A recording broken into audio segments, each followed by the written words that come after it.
Brilliant Diamond and Shining Pearl released recently, and I thought it could be interesting to go through and figure out what is the best possible team that you could use, not for competitive Pokemon, but for actually going through and beating the game. I thought this was interesting because normally when you're playing through a Pokemon game, you have the option of switching out your team, trying a bunch of different stuff, and I thought it could be cool to kind of sit down and say, alright, let's say I can only use 6 Pokemon to beat the whole game, and I can only catch them once I can actually get them in game.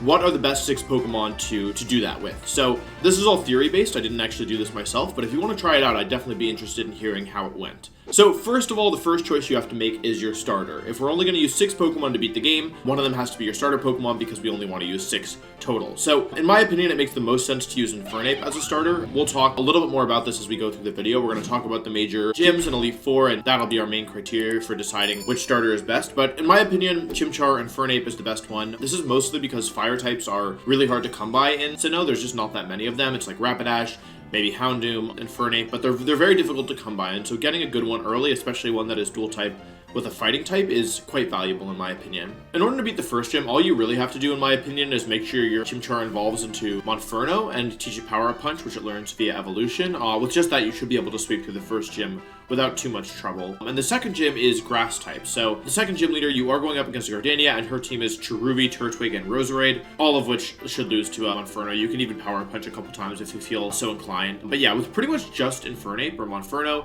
I do think you can pretty easily beat the first 2 gyms. Before we move on though, I think one of the starting routes, you're going to want to catch a Starly. So I think eventually Staraptor should be on the final version of this team. The reason is that flying typing is really nice. Being able to be immune to ground is really, really helpful. But the real thing, in my opinion, about Staraptor is that Intimidate is just such a useful ability, and you can use it in any difficult fight as an Intimidate Pokemon. And so getting Starly is really nice because although it doesn't have Intimidate in its base form, as soon as it evolves into Staravia and then later Staraptor, you will have access to that Intimidate ability, and so that'll be really useful in a bunch of the upcoming fights and just throughout the game in general, in addition to the fact that Staraptor is actually a pretty good Pokemon, especially for a Gen 4 playthrough.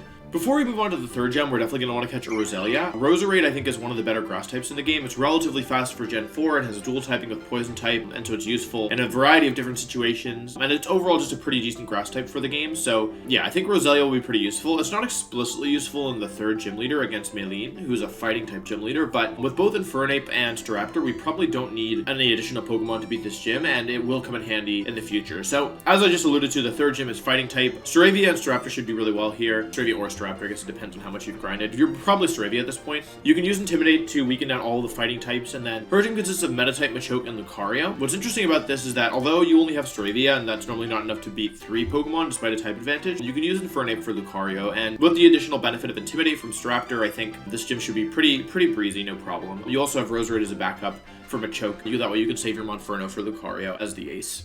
Before the fourth gym, and this can actually, I think, yeah, you can definitely get this before the third gym because I did it myself. You're actually able to catch Shellos/Gastrodon early. You're going to want to make sure that the Shellos has access to Storm Drain, Gastrodon has access to Storm Drain. Storm Drain's a really good ability, and although it's typically used in doubles to redirect water attacks away from your partner, it's actually quite useful in singles as well because you can switch into any water attack and get a special attack boost. So yeah, by using Gastrodon, I think that we're going to basically make a lot of our game a lot easier. It also gives us an early ground type, which can be useful against electric types. But now we have a resistance to electric via Roserade and an immunity to electric via Gastrodon. So the fourth gym might at first look like it might cause some problems because we don't have any electric types on our team. Crasher Rake's team is Gyarados, Quagsire, and Floatzel, which is a pretty well-rounded water type gym. You have Gyarados, who isn't weak to grass, Quagsire, who isn't weak to electric thanks to the ground typing, and then Floatzel, which is just like a solid Mon, but you have access to Intimidate. So leading off with Staravia, switching into Gastrodon should make Gyarados very unhappy. Roserade should easily beat Quagsire and Floatzel, and even if it doesn't, you do have Staravia and Gastrodon, so although your Infernape isn't super useful here, your other 3 party members are all really strong.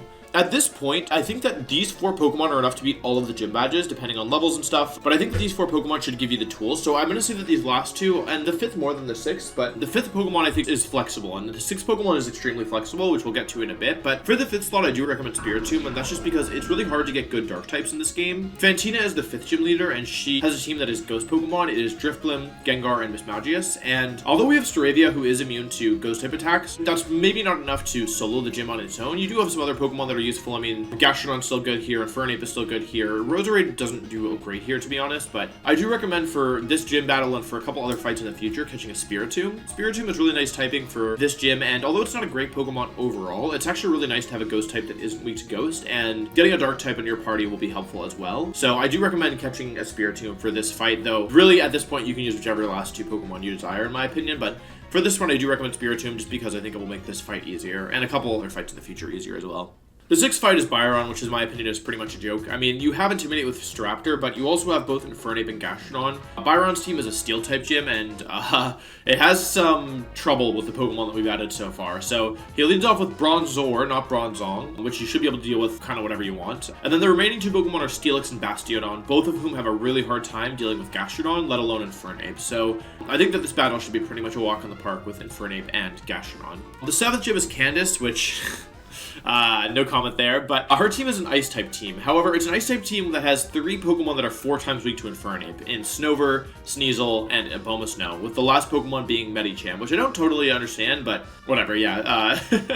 Yeah, for Snover, Sneasel, and Abomasnow, Infernape should always one-shot all 3 of those Pokemon. That should give you literally no trouble. And for Medicham, you have Spiritomb potentially, which is really strong in a Medicham. You can also, even if you don't have Spiritomb, use really just Staraptor on its own. Should be fine as long as you can get it in safely and without getting one-shot, because Medicham isn't very bulky and it's not faster than Staraptor. So this gym should be a pretty easy walk in the park in my opinion with Infernape, which is another reason why Infernape is so good, is that it makes both the 6th and 7th gyms way easier. And then last but not least for the gym leaders, it's Volkner as the 8th gym. So Volkner's team is Raichu, Ambipom, Octillery, and Luxray. Raichu, Octillery, and Luxray do not have great typing into Gastrodon. I'll need to double check their move pools because it's totally possible that they have a grass type attack on there, but if they don't, I mean, Gastrodon should just hard wall these mons. And even if it doesn't, I mean, you have Roserade who does really well into electric types, and Octillery as well. So between Roserade and Gastrodon, you have really nice tools here. You have Infernape. This is actually a fight where Staraptor isn't great, but you can use it versus the Ambipom. You can also use Spiritomb versus the Ambipom. Yeah, overall, I would say just like you very much have the tools to deal with this team at this point in the game. So that's all 8 badges. And as you saw, Spiritomb comes in handy a couple times. I do actually think that the ghost typing is pretty nice in a couple situations, but it could easily be something else. It could be maybe Bronzong, although that doesn't help you with the ghost gym. Or yeah, I guess it's just like really whatever you want. However, that's only the gym leader, so we haven't talked about the Elite Four yet. So with that in mind, let's kind of talk about the Elite Four. So the first Elite Four member is my friend Aaron. Aaron has a team of Dustox, Beautifly, Vespiquen,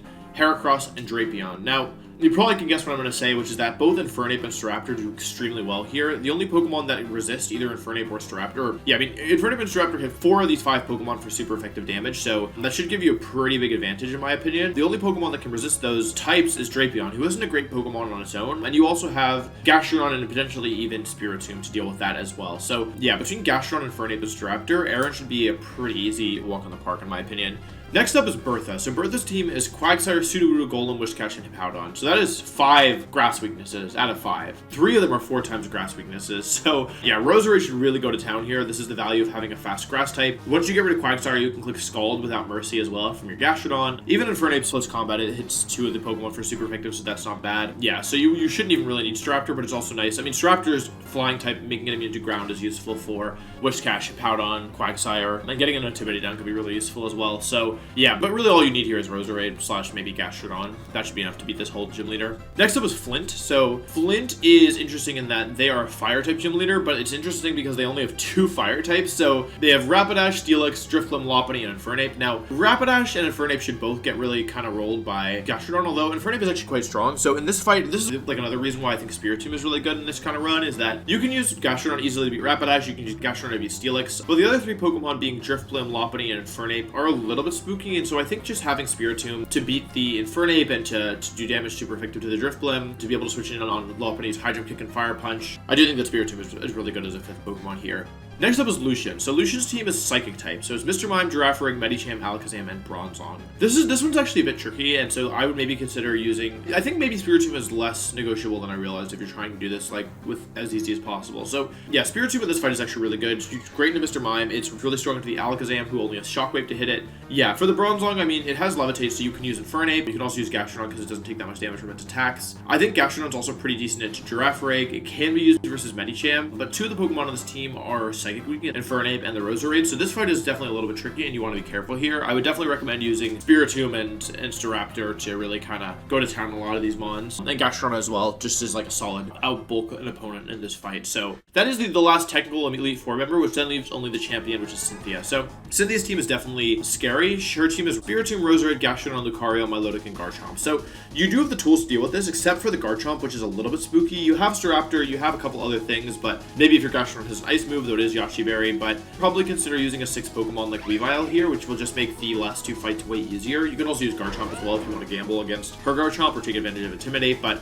her Spiritomb, I mean, it doesn't have any weaknesses except for Fairy, which we aren't using in this run, so I wouldn't worry too much about the Spiritomb. You should kind of just try and trade with it or, like, outbulk it. If your Gastrodon is recovered, this is a really good time to use it. Like, just use Gastrodon to try and, like, Earth Power recover down the Spiritomb. Her Roserade can be beaten with either Staraptor or Infernape. Her Gastrodon, you have your own Roserade force, so that's not really threatening. Lucario loses to Infernape and doesn't like Gastrodon and also doesn't like... Between Infernape, Spiritomb, and Gastrodon, you should have no problem with Lucario. Milotic is another mon you need Roserade for, but since it probably didn't take that much damage on Gastrodon, you can probably use it here as well. You just have to watch out for Mirror Coat, so yeah, just be wary of that. And then last but not least is her Garchomp. So her Garchomp is a bit spooky. There's a couple things you can do to deal with it. You do have an Intimidate Pokemon to deal with it, but I honestly think your best bet here is just use something like Weavile, and between that and Infernape, you should be able to beat it. So yeah, just to summarize, that's every gym leader and every Elite Four member and champion in the entire game, and I think you absolutely have the tools with just these 6 mons, and frankly, for a lot of them, you only need 4 mons. Spiritomb comes in handy towards the end a lot, and you really only need like the last slot for Cynthia's Garchomp, which means you can pretty much use whatever you want. Yeah, there's a lot of options here for the last slot, but yeah, basically to summarize, I think between Infernape, Staraptor, Roserade, and Gastrodon, you could beat like 95% of this game with absolutely no problems. And then Spiritomb is nice for a couple niche matchups, and then the last slot is kind of personal preference and depends on how worried you are about any specific threats like Cynthia's Garchomp. So yeah, that's kind of the breakdown. Let me know if you thought this was interesting. I know this is a little different than my normal content, but I think it's kind of an interesting problem to think about, like what is the best possible 6 Pokemon combination that you can deal with, so that you can use to beat the game. So yeah, thank you for watching. I hope you enjoyed, and I'll see you soon for more BDSP content. Bye bye. It's me. World champ difference, baby.